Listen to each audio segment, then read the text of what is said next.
Қозы көрпеш баян сұлу. Ертеде Сарыбай мен Қарабай атты екі бай текті адамдар өмір сүріпті.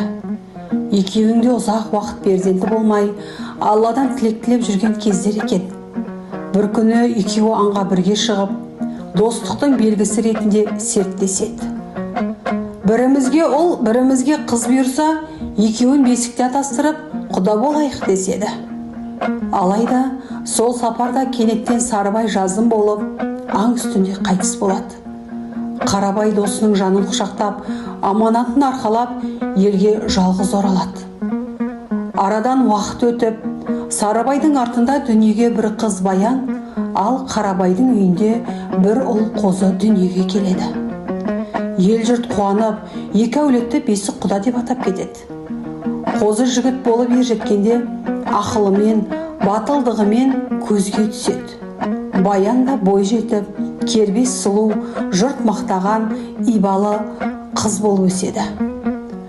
Бірін-бірі көрмей-ақ жүрекпен танып, алыстан-ақ ынтық болады.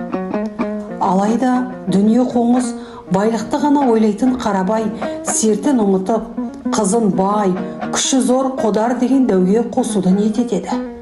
Бұл хабарды естіген Қозы қалың жорды жарып Баянына жетеді.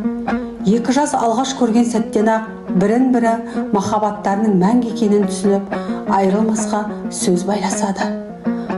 Бұл қуанышты көрген Қодар іші күйгеннен Қозының соңына түсіп, айламен оны қапыда өлтіріп тастайды. Сүйгенін жоғалтқан Баян қайғыдан мең-зең болып, Қозының қабірінің басынан бір елі кетпей қояды. Ал Қодар оны қинап, өзіне тиюге мәжбүрлемек болады. Баян айламен Қодарға терең құдық қаздырып, ол төмен түскенде жіпті қиып, қатыгез дәуді құлатуға мәжбүр болады. Бірақ қозысынан айырылған жүрек мұны көтере алмайды. Баян сүйгенінің қабіріне келіп, жүрегіне қанжар сұғып, қозымен мәңгілікке қауышады.